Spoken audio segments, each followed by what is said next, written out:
На сегодняшний день в связи с поступлением информации от МВД о прибывших всеми видами транспорта из заграничных поездок жителях Республики Ингушетия издано 266 постановлений об их самоизоляции на дому.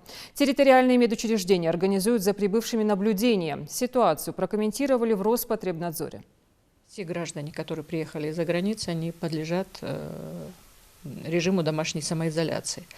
Более того, нормативными документами эти граждане обязаны сообщать сами о прибытии на территорию субъекта, где они намереваются остаться. Бывают такие случаи, когда люди прописаны в одном месте, проживают совершенно в другом месте, поэтому поиск вот по этим спискам, он бывает значительно затруднен. По некоторым фамилиям нам приходится отрабатывать в течение нескольких дней, потому что людей на месте не оказывается, иногда старая какая-то прописка, или человек, бывает, что он сюда приехал, предположим, потом уехал на постоянное место нахождения, предположим, на территории Северной Осетии или на территорию Чечни.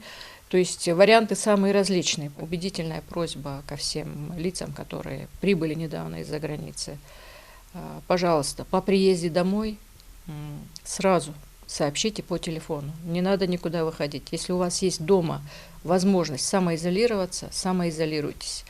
Минимальный контакт у вас должен быть, но в крайнем случае с одним человеком из семьи, который просто будет вам еду заносить и так далее. На тот момент, когда люди изолируются на дому, им вручается постановление главного государственного санитарного врача по соответствующему субъекту, у нас по Республике Ингушетия.